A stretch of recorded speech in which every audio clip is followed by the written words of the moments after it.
Well, what have we here?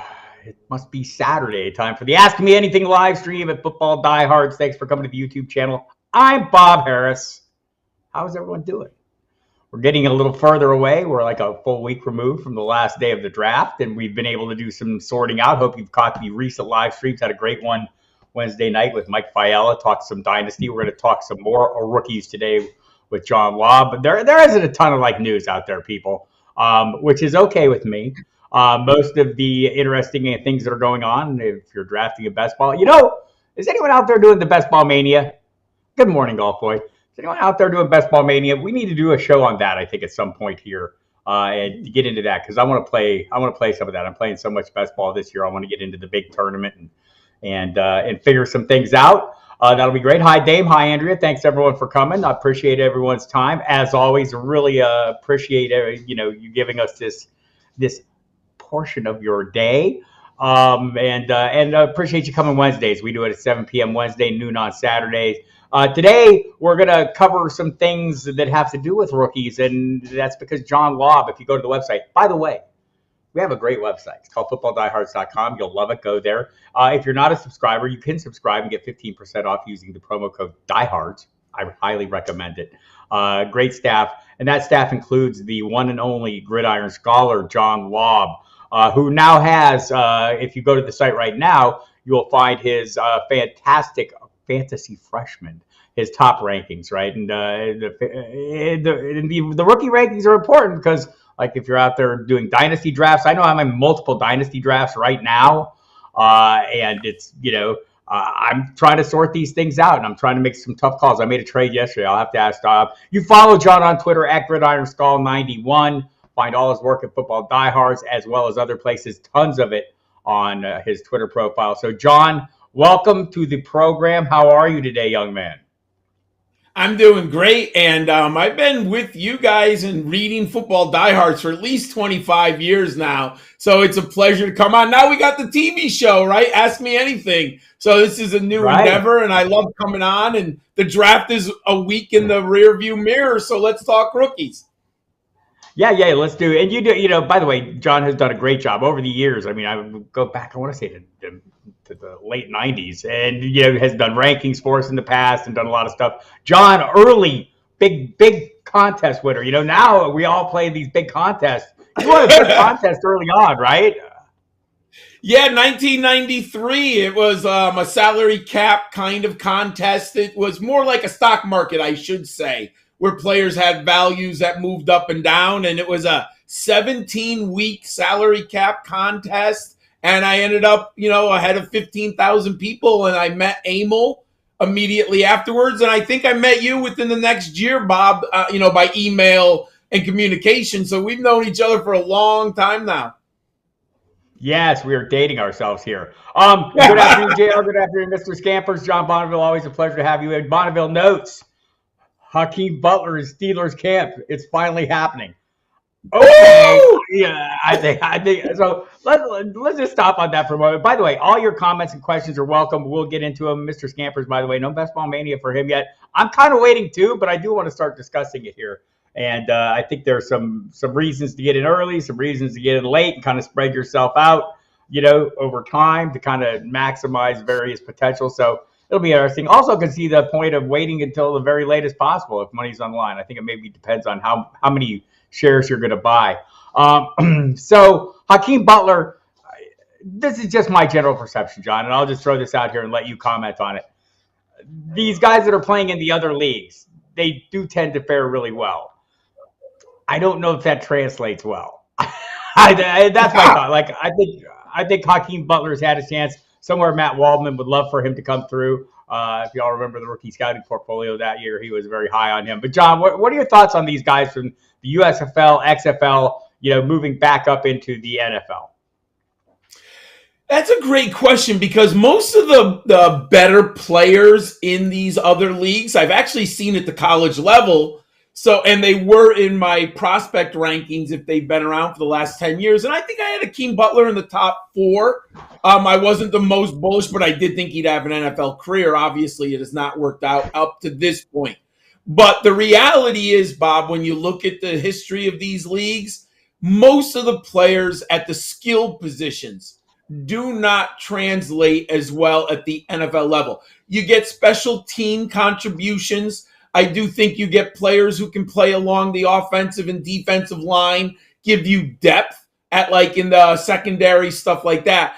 But I can't really name a running back or wide receiver in the last 3 or 4 years who has popped up from that level, USFL, XFL, to the NFL level and become a fantasy impact player. Now, does Butler have the size? Yes. We saw it when he was at Iowa State. He obviously did not separate a lot. And what I find interesting, Bob, he might have just come along at the absolute wrong time. If it was 1998 or 2010, maybe Akeem Butler has a career in the NFL. But the way the game is transitioned with speed and separation, and you don't get a hold on to receivers as much anymore, maybe Butler's skill set just developed and is at the wrong time where the NFL is evolving to. So it's a little bit, unlucky on his part because we're not looking for big receivers who can bully people anymore.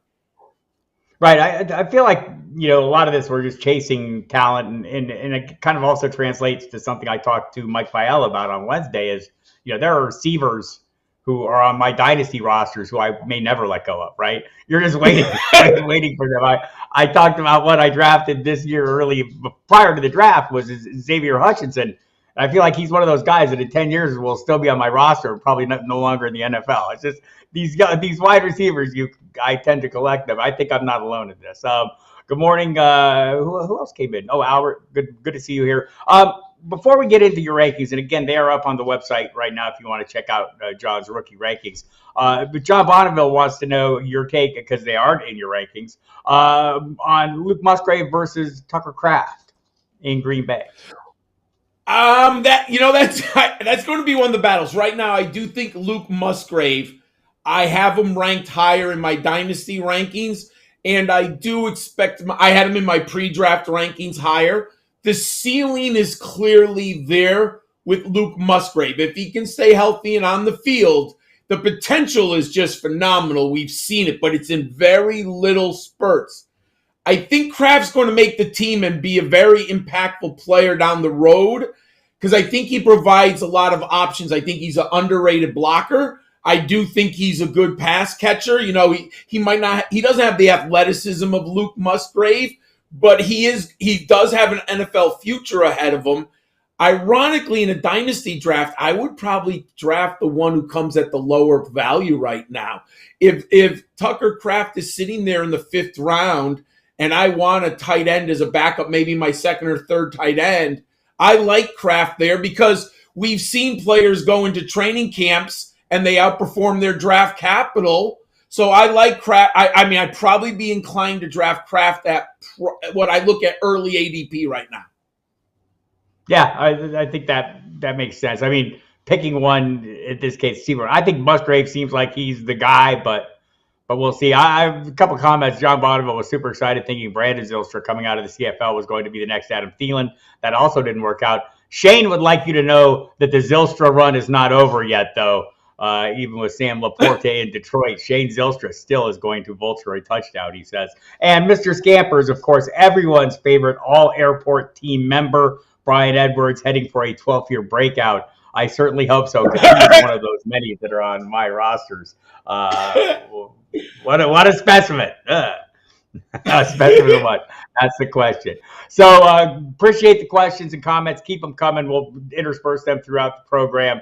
John, I want to get to your rankings, and I guess for starters, what is the process a little bit when you're putting these players out there? I mean, is it as simple as the guys that are going to have the ball in their hands immediately? Is that going to be the primary determining factor for these rankings? In general, yes. In my rankings on the profiles, the top 12 that I have, I'm really talking about redraft leagues because what I notice is most early rankings right now are all dynasty. And you can click on my buttons to see my stupendous 60 dynasty. But if you're in best ball right now, if you're in a redraft league right now, you might want to know where is the value right now on the rookies that I need for 2023? So my rankings are based on that. And it's basically based on depth charts and potential opportunity, Bob. Is the player going to get on the field to make an impact? That's completely different than a dynasty where you have to balance short term, but more importantly, look at the long term. But I rank the profile that I do is based on what I see for 2023. So if I'm in round 8 of a best ball draft and I'm looking for value at running back, I might be able to acquire a wide receiver or running back there that I can acquire, because I think in my rankings he's going to do pretty well this year. Like Ramondre Stevenson 2 years ago was a screaming value in round like 17 or whatever he was going off. And last year, Garrett Wilson hooked me up in so many best ball leagues because the value was just screaming late in best ball drafts. Yeah, that makes perfect sense as well. So it should come as no surprise. And by the way, I see the comments coming in and some of the questions. I'll mix those in as we go through. But I mean, the obvious players at the top are not hard to figure out. Bijan Robinson, Jahmyr Gibbs, those are the guys that come into immediate roles.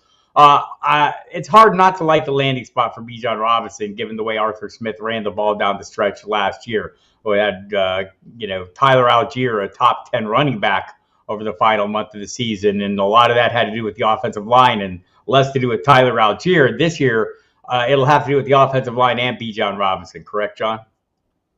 Oh, absolutely. And I did a little research for the article. I was actually amazed at how proficient Arthur Smith's running game has been in the last 4 years, Bob. 3 of the last 4 years, his running game finished in the top 5 in the NFL. The only year it didn't, I believe it was the year Derrick Henry got injured in 2021. So he lost that elite running back at the top of his depth chart. And I like Tyler Algier, and I was impressed by him. He helped me a ton in DFS last year, right? Like you said, he played very well down the stretch. But he's not even in the same ballpark as Bijan Robinson is as a talent.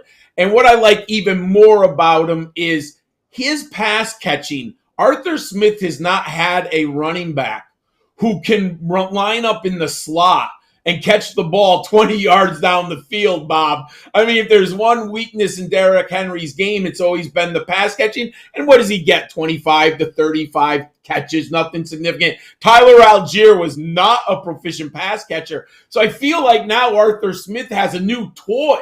Like, what can he go back into the Mad Lab and get with this incredible running back who's also an extraordinary pass catcher and a very good route runner?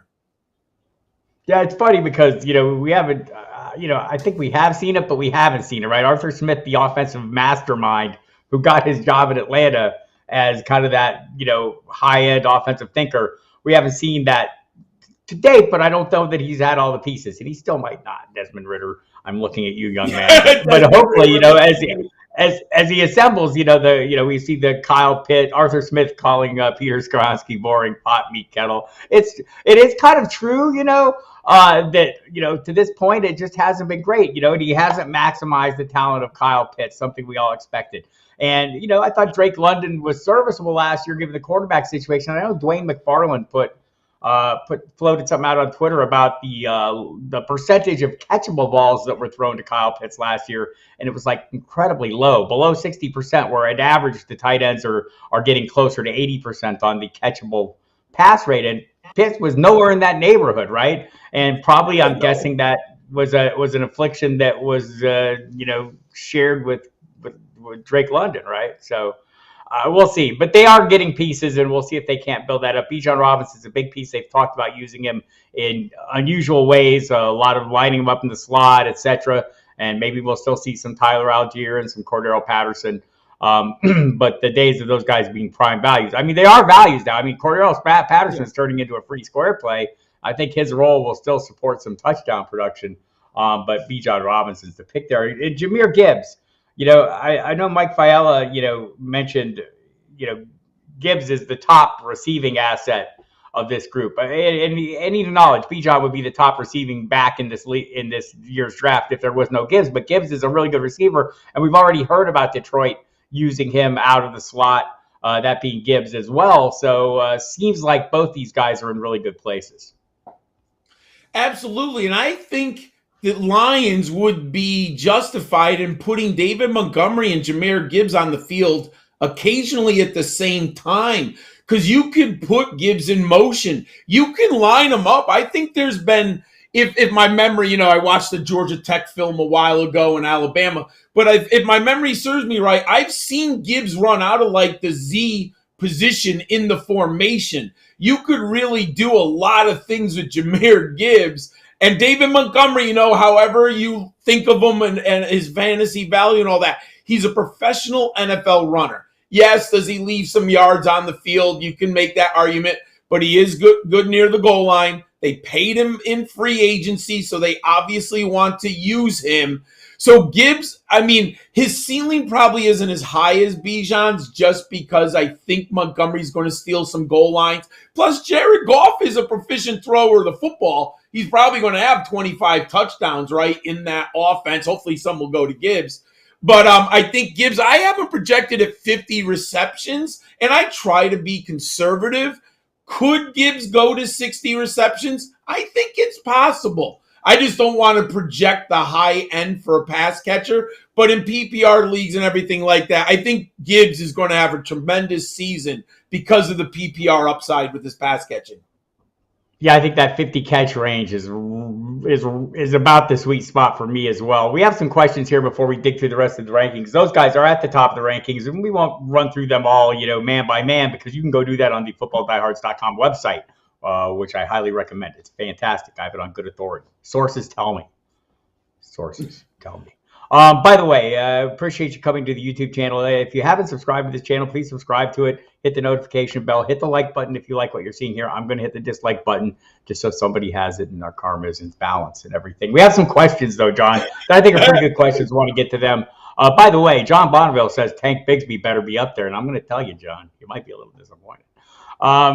It's probably a dynasty a little better. For the redraft, though, not so much.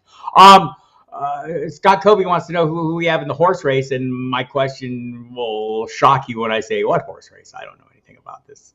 Okay, I know there's a Kentucky Derby. I'm not following closely. I got to admit, Scott, I apologize for that. BW wants to know Kendre Miller or Roschon Johnson for the most upside for dynasty.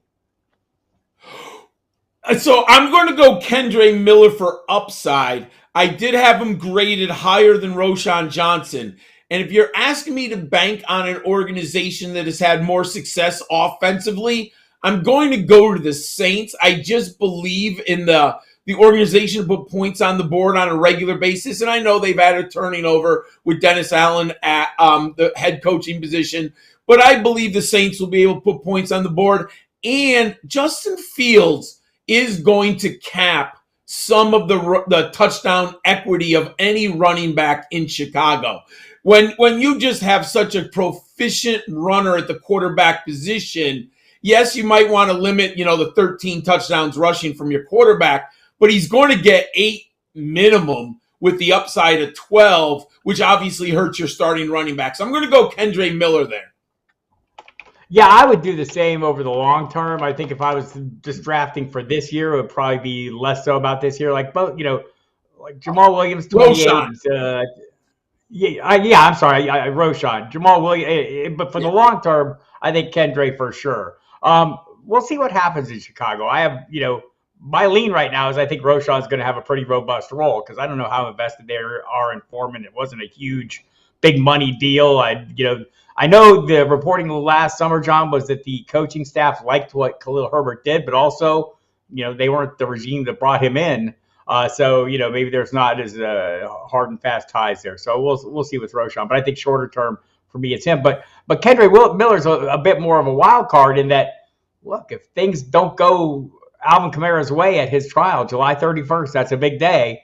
Or shortly thereafter, there will be big days when we learn of his fate and how the league is going to handle his off the field issues. So that could be a big difference maker. And again, either way, both he and Kamara and Jamal Williams at 28 years old, the door is open for Miller over the coming season. So I like him as the dynasty play for me, in part for the reason John said, but Roschon in the short term.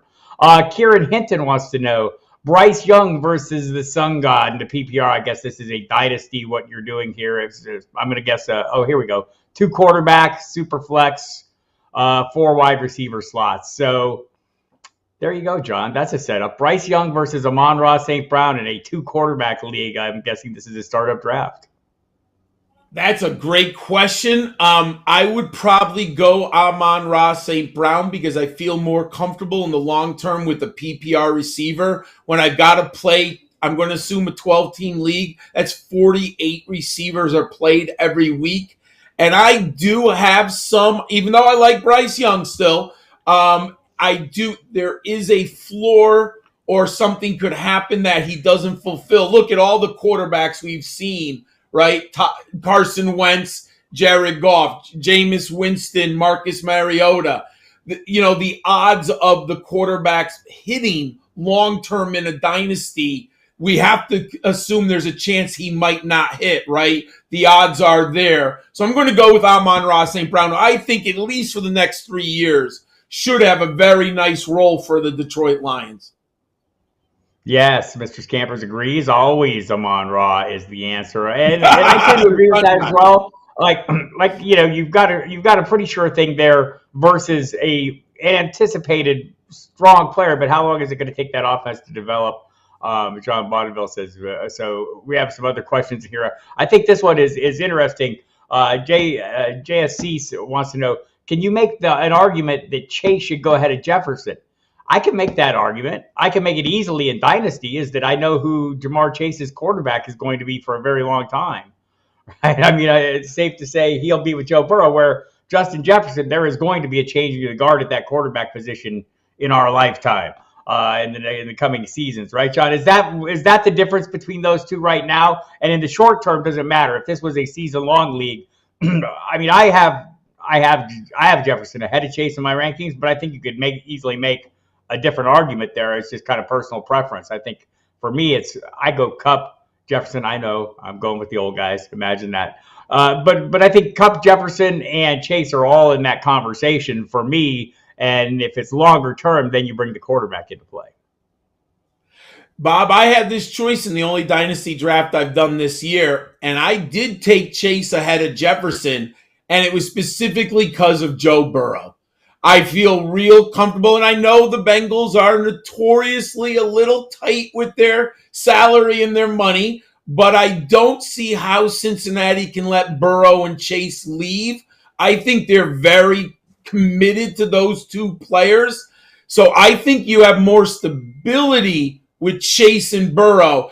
I like Kirk Cousins, Bob. You know I'm a Kirk Cousins guy, but will he be there after the 2023 season? So there is a little bit more unpredictability. In redraft, I do have Jefferson ahead of Chase because I just think he's so phenomenal what he did last year. But in Dynasty, I took Chase over Jefferson. Yeah, I have no problem. If you have missed some of the live streams in the past where I talked about my top 6 and the approach I'm taking, especially in best balls, because I'm doing a ton of them. I'm going to be in triple digits by the time the season gets here. I have 6 players that I think are viable first picks overall, and I'm going to rotate them through and not invest in one single guy as my first pick overall. And some of those picks are Jamar Chase, and Justin Jefferson, and Cooper Kupp, by the way, as well as Travis Kelce, Christian McCaffrey, and I'm missing some Austin Eckler as well. I think any of those 6 and, having that spread around, and who knows, if I get a whole bunch of them, maybe I broaden that a little bit. Maybe Bijan comes into play if I think I have a first pick and I'm not going to get him anywhere else. He is rising already, people, by the way, Bijan Robinson. We had a question in the chat. Would you take Bijan over Watson, Anthony Richardson, or Kyler in a super flex startup, John? Ooh, definitely over Kyler. There's no question on that. I probably would not take him over. I'm assuming it's Deshaun Watson, right? That's yes. The first. So I'm not going to take him over Deshaun Watson because I think the ceiling right now, the way that it appears that the Browns are building around him, especially at the wide receiver position, I think it might be very exciting. So I'm going to go Watson over Bijan. Who was the other one? I'm sorry, I missed. Who was the other option that you had given us? Anthony Richardson. Oh, I'm going to take Bijan. Oh, I know people are looking to ceiling, and I get it. But I think Bijan, if you're telling me like I could have had Ezekiel Elliott in a dynasty league back in 2016, and I had him for the first 3 years at that running back value in dynasty, I'm looking at Bijan in the same bucket. If Saquon doesn't get hurt, we probably have a similar scenario. We can't predict injuries. I'm going to go Bijan there because I think he's just so special with his pass catching. I agree with you there. I think Anthony Richardson for me is a bit more of a lottery ticket. You don't know exactly what you're going to get. I'm hopeful it's going to be the big grand prize, but I'm not sure. And John Bonneville, by the way, says Bijan over everybody, and that was a 12-teamer that Ryan was mentioning. So there's that. Dynasty, John, half-point PPR. Let's rank these four: Devin Achane, Zach Charbonnet, Kendre Miller, Roshan Johnson. Ooh, great ranking. So we're going dynasty, correct? Dynasty, yes. Half-point PPR. Half-point. All right. So I'm going to go Zach Charbonnet number 1. Then Devin Achane. You like Achane? I know. I like him this year too. Okay. I'm going to go off my rankings. It's more fair for me to do that because my rankings have what I really thought when I published it the other day. So I'm going to go Kendre Miller, Devin Achane, then I'm going to go Zach Charbonnet and Roshan Johnson in Dynasty. So the problem for Charbonnet is always going to be that in this offense with Pete Carroll, there's, until he's the main guy, I think it's Kenneth Walker III, right, is the main guy. So here's the trajectory of Pete Carroll, right? Had Chris Carson, loved Chris Carson, still drafted Rashad Penny. Rashad Penny got there despite the first-round draft capital. Pete Carroll wanted to play Chris Carson and preferred to play Chris Carson over him until he couldn't.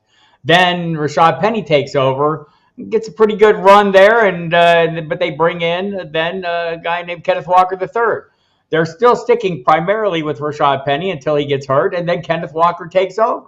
Now they bring in Zach Charbonnet. I think there's a pattern here where you can at least predictably say Pete Carroll wants to stick with the veteran, even if it's a second-year guy, over the newcomer. You're going to see both of them on the field, right? But he tends to go heavier with one guy. So I think that, to me, is the limiting factor for Charbonnet right now. But it won't necessarily be 6 months from now or 8 months from now or definitely a year from now. We'll have to see. So I kind of like, if I'm following the path to workload, I don't know how long Kenneth Walker III is going to hold up, but I think Kendre Miller is, to me, the guy over the long term I'd prefer to have. Achane I like as well, and I think it's a great offense. I just worry about the size a little bit. Maybe I shouldn't. 185 pounds. Is that correct, John? Yeah, 188. I believe it. He's listed at 188. And anyone who's been with you and I on these shows in this offseason, I was very skeptical of Devin Achane because of the 188. But, Bob, I did a lot of research on this running game with Mike McDaniel in Miami, and I made the comparison in the article on FootballDiehards.com. I'll never forget when Jimmy Johnson was building that team in Dallas, and it was all about speed. Jimmy just had defensive linemen with speed. He had offensive linemen with speed. He had speed everywhere, and I'd never seen anything like that at the NFL level before. And he ended up winning 2 Super Bowls, and then Barry Switzer got the 3rd one. What I see right now in Miami, Bob, I mean, you just got Tyreek Hill and Jalen Waddle, and then I'm going to throw Devin Achane on the field. I think he can be so efficient with 12 to 15 touches in Mike McDaniel's offense, Bob. It is so intriguing. And I looked it up. If you look from 2017 to 2020, he was the run game coordinator from San Francisco. Then he was the offense coordinator in 2021. He had Elijah Mitchell, Raheem Mostert, Matt Breida, Carlos Hyde at the end of his career. This is not the early Carlos Hyde, right, when he's coming out of Ohio State. All of those players put up really good fantasy numbers. And other than Hyde as a rookie, I think Devin Achane by far is better than all of those. And Mostert's good, but I don't think I think it's the system with Mostert. And then Jeff Wilson. Jeff Wilson's, I mean, if it wasn't with Mike McDaniel, is Jeff Wilson starting anywhere else in the league? I doubt it. I mean, Achane is so much better than all the players that he has made. And I agree with you. Maybe he doesn't hold up for 17 games. But if I'm going to bank on system here, Devin Achane landed in the absolute perfect place for him to be successful. I think you're probably right for the long term. I think, the key difference for, when we're looking at, I mean, those two, Wilson and Mostert, are bigger, at least bigger than Achane. I think Mostert like 205, Wilson closer to 215, but both super fast, both, one cut and go guys. And I mean, Achane's a playmaker here. I just wonder if those other two aren't going to have significant enough roles this year to be limiting factors. I think that's going to be the problem for most of the backs in this list. There are other pieces in place that are going to be limiting factors. If I was sitting here and just guessing, I feel like Roschon Johnson has the clearest path to workload because it's just Deonta Foreman, basically, or at least getting on the field. We'll see about Miller as well. I think Miller has a pretty good opportunity too, depending on what happens. I'm going to go with your ranking as well, but I think these are all very closely ranked players, JR, and I don't think you can go wrong. And by the way, John does have, if you go to the article there and look at his top, outline some of the top guys, but you can see his top 60. And I mentioned that because John Bonneville wants to know if you how much you love Cedric Tillman. Let's just get into that a little bit. There are people who really, really like Cedric Tillman. Jeff Manns, my Sirius Radio colleague, loves Cedric Tillman, thinks he's the top receiver in this class. Other people not as high. Where are you at on Cedric Tillman? And let's fold in his landing spot as well. So pre-draft, I had him at number 7. And I did love his 2021 film. He was so good the year before, Bob. But we did have the injuries. I think he played in 4 games last year. Unfortunately, only 6 games. And he had 37 receptions for 417 yards and 3 touchdowns. There's no question that he's your boundary X receiver at 6'3", 213. He does bring physicality. He has good body control. I like his hands very much. He's good with the ball in his hands in the open field. He's not Jalen Hyatt per se, but he can weave through traffic and gain yak yards. However, Cleveland, I just look at that depth chart. I see so many mouths to feed, and the biggest challenge for me is Amari Cooper's really good, Bob. I wonder, is Amari Cooper the most underrated dynasty player and NFL wide receiver? I mean, I've had him for so many times in the last 3 years. So if you have this stud receiver and then you have a bunch of other nice parts, where does Tillman get on the field? When does he get on the field? So right now in Dynasty, I have Tillman at number 28 in my rankings. That means he's a 3rd round draft pick in a Dynasty league.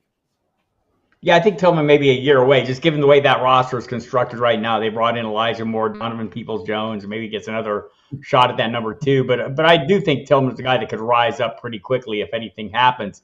And it just, I think on Cooper, I think he's vastly underrated. And I think part of that was last year going into the season. Something I tried to learn from this year is, not to put so much emphasis on what we perceive to be poor quarterback situations for wide receivers. According to Cooper, according to, DK Metcalf and Tyler Lockett, those situations in our head are much worse than they turn out to be on the field. So I'm trying to play that down a little bit. And I'm thinking about that this year with teams like Arizona, where we're coming into the season without Kyler Murray. I mean, Colt McCoy has been pretty serviceable in that offense. Am I really going to go dial all the way back on the pieces in the receiving pieces in that offense? John Bonneville, Amari Cooper is still the youngest player in the NFL. It's funny though. I mean, he's widely viewed as one of the best route runners. I mean, he's a fantastic player, and I just think we're maybe underestimating again this year. I'm getting a lot of shares of him in best ball because I think he's properly priced. I'll tell you somebody I'm not getting a lot of shares. And by the way, Mr. Scampers, Mike McDaniel invested heavily in F1 apparently.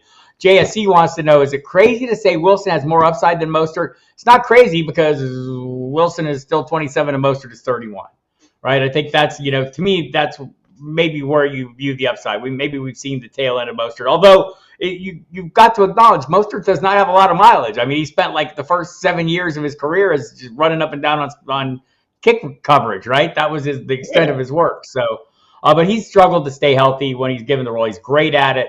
And by the way, a super nice guy when you talk to him, like just a fantastic dude, great surfer apparently. Almost took the professional surfing route as a young man, had sponsors and everything. And pretty interesting story there. But I do think they're very similar runners, Mostert and Wilson. And so expecting, just if you're trying to split the hair, I think the younger one is the direction I'm splitting it in. Ryan C. wants to know, Jonathan, well, let's get to one I've missed. JSC. How are we feeling about Davante Adams with Jimmy G at quarterback? John Bonneville said it can't be worse than what Carr did last year. I'm kind of in that camp.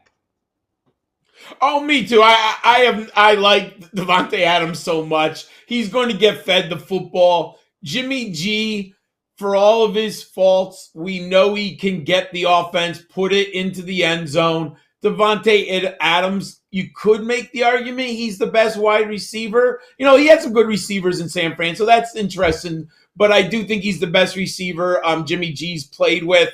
And we know McDaniels is going to feed Davante Adams. I mean, it basically is a funnel, right?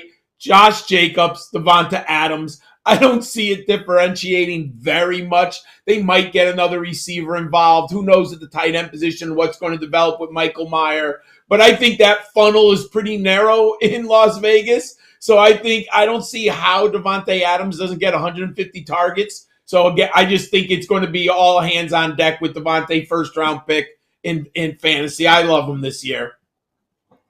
I totally agree with that. And hello, Wendy. You are not early. We have to quit meeting like this. I run into this. Some of these people in our chat I run into in many chats. Mr. Stanford, Dame, Wendy, I'm looking at you. And appreciate you coming, of course. So I kind of, I'm feeling pretty good about Davante Adams. I'm ready to grant him a quarterback-proof card. I'll go. I agree. Ryan C. wants to know your thoughts on Treylon Burks at a PPR dynasty. Where would he rank among the 23 rookies? That's an interesting question, John. Ooh, that's a great question. So if he was, I kind of like him this year as a value too, actually, believe it or not. I'm working on my rankings now. I think he's a really good value. Yeah, it's not a great wide receiver class, but I would put him probably below the 4. He would be number 5. I think I would have him number 5. The X factor would be Marvin Mims. How fast do I believe Marvin Mims can get on the field in Denver? The problem is you do have Cortland Sutton and Jerry Jeudy, and they just re-signed Jeudy, right? Didn't they extend his? They took the 5th-year option. They picked up his option. Yeah, they picked up the option. There you go. So Judy's in pretty good shape now. Will Sutton be there after next year? That's an interesting question. But I would have him ahead of Marvin Mims and right behind the 4 in the first round. That's what Zay Flowers.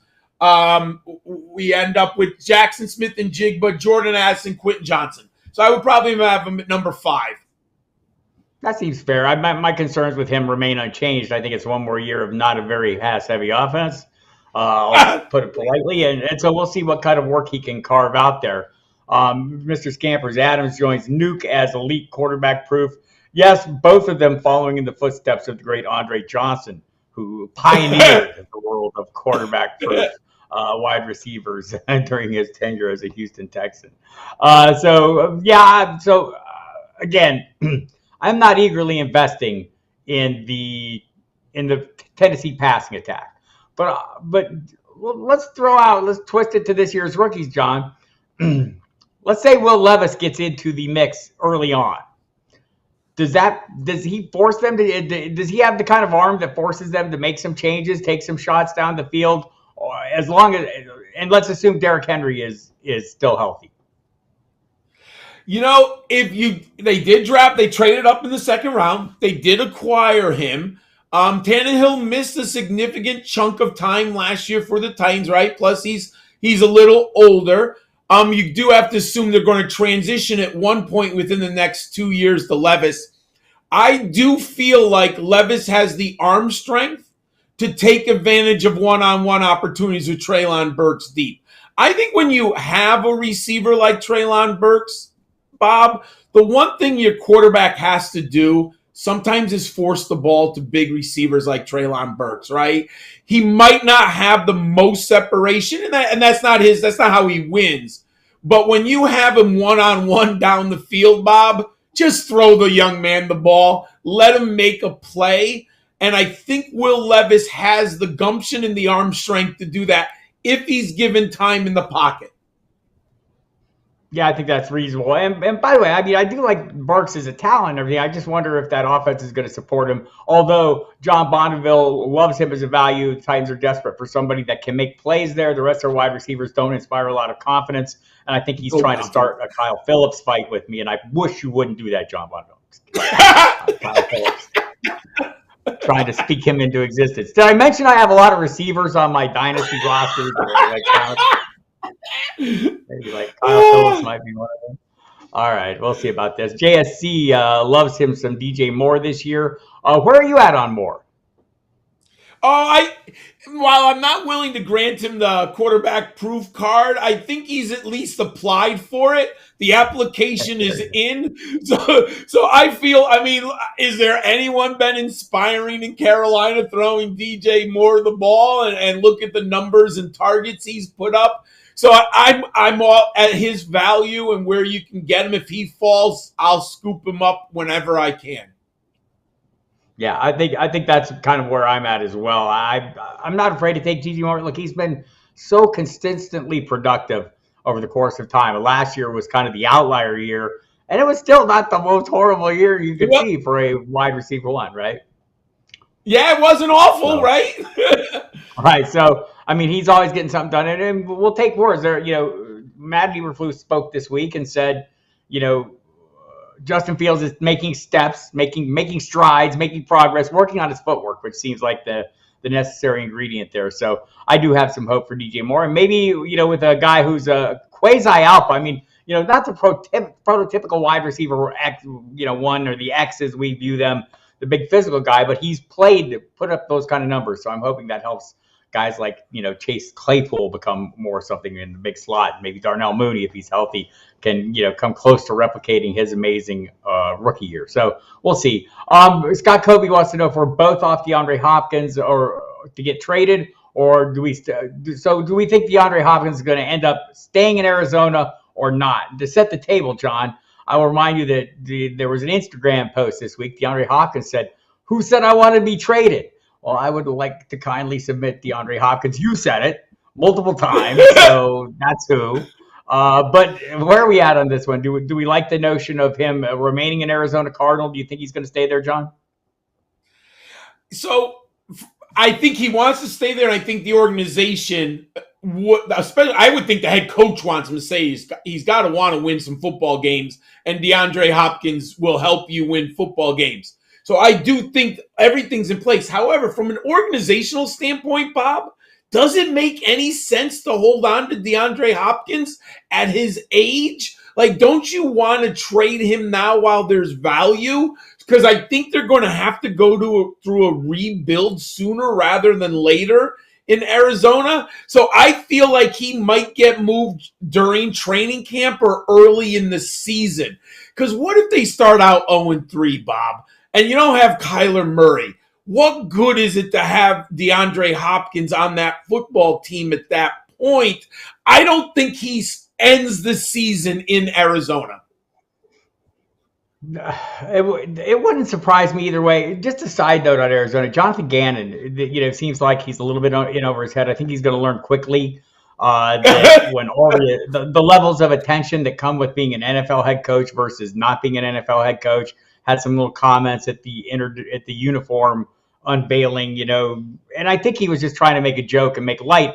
But man, said that maybe someone asked him if he shouldn't get fired for doing something. Well, nobody asked him that, and he's going to have to learn in pretty short order that you've got to be a little more careful when you're an NFL head coach. The things you say and the things you put out there are going to draw a lot of attention. And I think this is going to be the case if he keeps making those mistakes. A team that's already under intense scrutiny, the additional thing with the tampering and. I mean, pro football out there trying to make that like it's a huge story. It's not a huge story, but that's what he's got to get used to. He's got to realize when he says that reporters in Philadelphia asked him or made some kind of comment, those reporters in Philadelphia are all poring over their transcripts because they don't remember anything like that happening.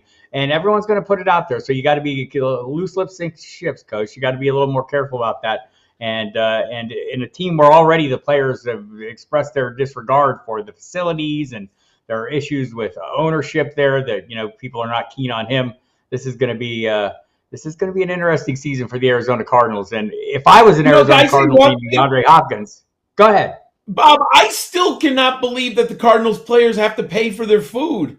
I think that's like the weirdest story that I've ever. I'm like, I even got free food in college at times. Like, I mean, this is a world-class organization. I still think that's like such a fascinating story that they're charging players for food, but I mean, maybe it's just me. Yeah, they've got a lot of work to do there in Arizona, and I wonder if Jonathan Gannon is the guy to do it. We'll see. Arizona, not a great history in recent years of bringing on the coaches, so we'll see. So let's get back to the matters at hand. I've ranted on my little rant there. So DJ Moore reunited with PJ Walker in Chicago means good things, says Mr. Scammers. Nice call. Jonathan Mingo, John Ryan C wants to know. Is he the number one wide receiver on the Carolina Panthers, the de facto wide receiver one? I have thoughts on this. What are yours? I think he may turn out to be the de facto number one. I mean, it doesn't always occur, but when you do get this young quarterback, young wide receiver, they come together early in their career. If both of them have a good work ethic, they're probably going to spend extra time on the practice field. They're going through their rookie. It's not, their rookie year together, so they might be bonding more. I do like Mingo. He was one of the biggest risers through the process for me. Obviously, the Panthers liked him an absolute ton to draft. I think it was pick 208, right? So they feel confident in them. I don't love that depth chart in Carolina. I don't think losing DJ Moore. Terrence Marshall has not become what we had hoped, right? Many of us in the dynasty. There's a player I'm holding on, Bob. Holding on to those Terrence Marshall shares, hoping they come through. So I think the opportunity is there. And as long as Mingo and Stroud come together to form this bond, I like him a lot. I think he has the upside of being the guy. You meant Mingo and Young. Mingo picked the 39th pick overall, Young, right? I think you're going to my guy Hutchinson there. You're making me very happy with that. Yeah, Mingo in Carolina. Mingo. And I do think, I think for right now, he's probably third in the pecking order for me behind Thielen and Chark, but we'll see. I think, I've heard some discussion that, maybe he's, needs some polishing. We'll see. I'm not digging deep into this offense, right? I mean, I'm taking cheap shots on the Thielen and Chark pieces. I don't know if I'm getting into Mingo range, and I'm drafting the hell out of Miles Sanders. And Bryce Young, we'll see how that works out. I mean, they talked this week, John, Scott Fitterer, that they're happy to have Andy Dalton, that they aren't going to force Young into the lineup. I feel like they're going to force Young into the lineup. I would force Young into the lineup. We've seen what we have in Andy Dalton. We know he looks like a career backup at this point in his career and a fine quality backup. I mean, if he has to start 3 games, I think you're in pretty good position if you're the coaching staff and the organization with Andy Dalton behind you. But if you invested that pick in Bryce Young at the top, number 1, coming from Alabama, he's ready to play at the NFL level, and we know the value of the rookie quarterback contract is so astronomical to roster building and getting your team into the postseason. I think you've got to play Young from day one as long as he can call signals and he understands. And by all accounts, he's a fast processor and a very smart young man. he should be able to handle your offense. So, yeah, I think he plays day one. And if you are a Carolina fan, I think you hope that Andy Dalton doesn't see the field. Yeah, I think that to me makes the most sense. Wendy really wants to know, in a dynasty startup, would you take Zeke in a late round, like 14 or so, on the off chance he gets a job? I have not had any shares of Zeke in redraft, best ball, or anything. Last I saw, he was just running the ball up the left tackle's buttocks for 2 yards in Dallas. I think they forced the ball to him late in the season because, Jerry Jones and the organization, he was their guy. I just don't have confidence from what my film assessment and game watching. I don't know if there's anything left in the tank. I guess there is some value as a deep flyer late, but I'm just not doing that myself because we know when you fall off a cliff at the running back position, Bob, that cliff is steep and it goes far down the hole. And I think Zeke's reached the end of the line here. Yeah, I think he has. I don't know if I wouldn't take him as a free square, but probably not in a dynasty. I would probably wait and see if he was available as a free agent. That's dynasty. Right, in a dynasty startup, I think I might wait and just invest, get a player on my roster that I think I could develop, and then wait to see what happens, and maybe he'll be available as a free agent pickup if he does get a job. Like, Dallas has not precluded the entire, possibility of him being back. Him returning to Dallas would be the best case scenario because I do think he could beat out Ronald Jones. They didn't do a lot, else there. Deuce Vaughn comes in, but he doesn't seem like a threat to a heavy workload, although he was very productive in college. I will acknowledge that. So we'll see, but I'm probably not investing a draft pick in him. By the way, John Bonneville says, based on all our Cardinals conversation, Marvin Harrison Jr.'s 2 Cardinals confirmed. I believe that. unless he would look good. Unless they're ready to move on from Kyler Murray, right? I mean, which I know that sounds a little far-fetched, but I've heard some people theorize on that. There will be good quarterbacks in next year's draft. The Cardinals have an awful lot of draft capital. I don't know. We'll see. So we'll see there. JSC, favorite early round tight ends, Kelsey, Kittle, and Andrews. Late round, he likes Dalton Kincaid, Taysom Hill, and Zach Ertz. I'm not as keen on Taysom Hill because we do have a question about Juwan Johnson. Oh, same comment. I'm investing in Juwan Johnson ahead of Taysom Hill. I don't know if that may end up being wrong. I think for me, Hill is still a viable best ball play. There are going to be big weeks. I think Juwan Johnson is a more sustainable product, though, or a piece that's more likely to have more of a week-to-week role and still give you some scoring equity there. So I don't mind that at all. But I'm not putting Kittle in that early group, John. Are you? I mean, if I knew for sure Brock Purdy was going to be the starter day one, I might have him in that group. I'm putting Hawkinson in that top trio instead of Kittle, who's right outside that group. Bob, I completely agree with you. I don't have Kittle that high up anymore. There is some uncertainty at the quarterback position that is definitely concerning. Also, Kittle has been so up and down. I kind of like the consistency of the other three. Obviously, you get spike weeks with both TJ Hawkinson and Travis Kelce because they're just phenomenal talents. But overall, I mean, isn't Kittle the most likely one to go 2 catches for 20 yards? Like, he does that a lot sometimes, and part of it's the game plan. Part of it's Shanahan, right? Maybe he has him blocking that week, so he isn't a very good blocker, right? Yes, part of it is just really good at blocking. Yeah, so I think that up and down with Kittle and the uncertainty at the quarterback position is a concern. And I finally found him. I have Mingo at number 17 amongst my dynasty wide receivers. I was trying to get him before. I couldn't find him, but I just found it for our earlier question. So I like Mingo in the middle of the second round of a dynasty. So, yeah. If you look at per game scoring last year, and Kittle did miss some games, but let's say, I want to say he was 11.5. So he's up there. It's very solid points per total. He had a lot of single-digit games and then some really huge games, right? So John kind of mentioned that. I mean, we had some 5-point, 3-point, 5-point. But then he closed out the seasons. That was like week 12, 13, 14, single digits, then 15, 16, 23, and 27, then back down to 10. So, He is a little all over the board. For me, it's Purdy based. If I feel confident that Purdy's going to be playing, I'm pretty confident that Kittle's numbers will be pretty good because that's where the best numbers came from. So that's kind of where I'm at on that. I like T.J. Hawkinson because I like the targets. He was just drawing heavy targets. Maybe Jordan Addison, changes that dynamic a little bit, but I still think you're going to see Justin Jefferson and T.J. Hawkinson as the leading components in that passing attack, but Addison will add to it. But remember, last year, Adam Thielen had 100 targets. KJ Osborne had like 90 targets, I want to say. I mean, there's targets there to go around, so hopefully they can keep things going. Wendy Early says she could probably beat out Ronald Jones.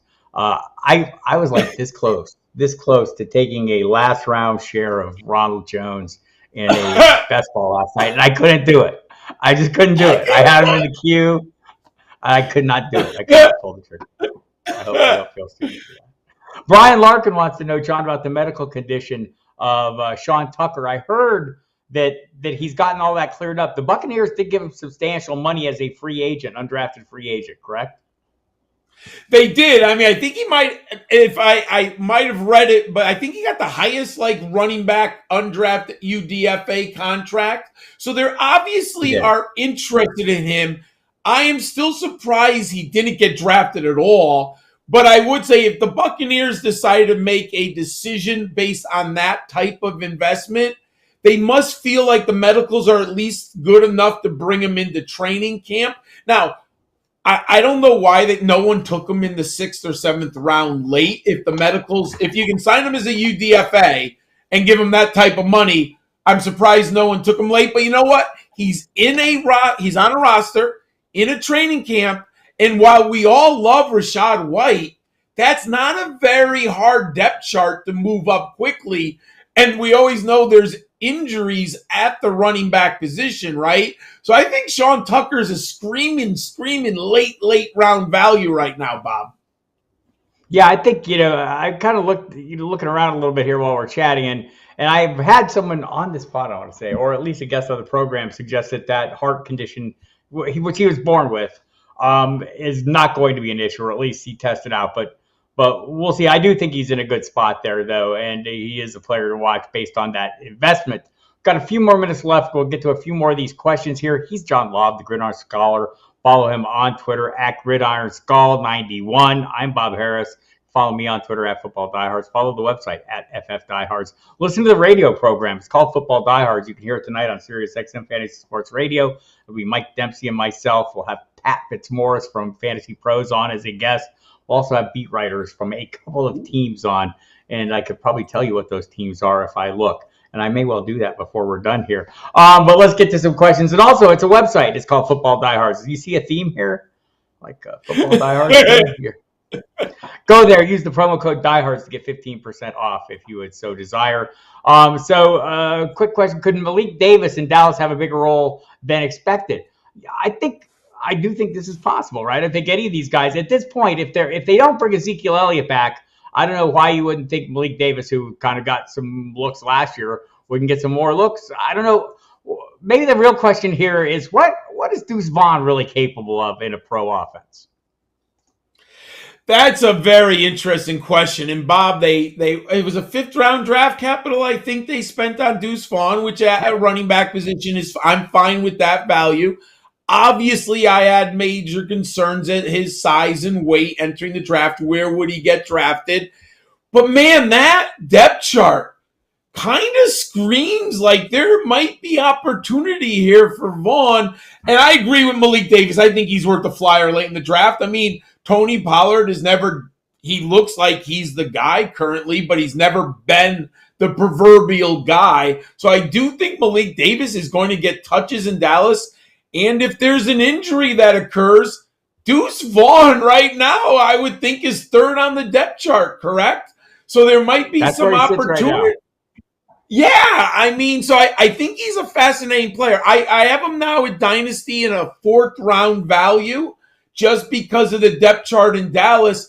I have a feeling, because we know there's so many injuries at running back, there will be a game, hint, hint, DFS, where Deuce Vaughn will have an opportunity at a 60%, maybe 50 to 60% work share one game down the road. Yeah, I think that makes sense, and we'll see. Maybe they bring somebody else in. I'm not really Yeah. sure why they bring like in a Leonard Fournette necessarily. And Zeke is still possible. Golf Boy thinks he wishes he would have had John as a teacher when he was in high school. I think we can all agree with that. Is Marvin Jones worth a late round flyer while Jamison Williams is out? I will go ahead and answer that and say yes, but be prepared to move on. And finally, for you, John, Scott Kobe wants to know, after Bijan and Gibbs, who is the running back we feel from this draft class that will get the most run?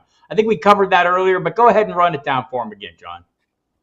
Right now, I would go Kendre Miller. He would be the one that I'm targeting. I have him at number 10 in my dynasty rankings. I have A-Chain number 13 in my dynasty rankings. And I would love to have Charbonnet up quicker, but right now you have a very young running back in Kenneth Walker sitting right in front of him. But those would be the next three.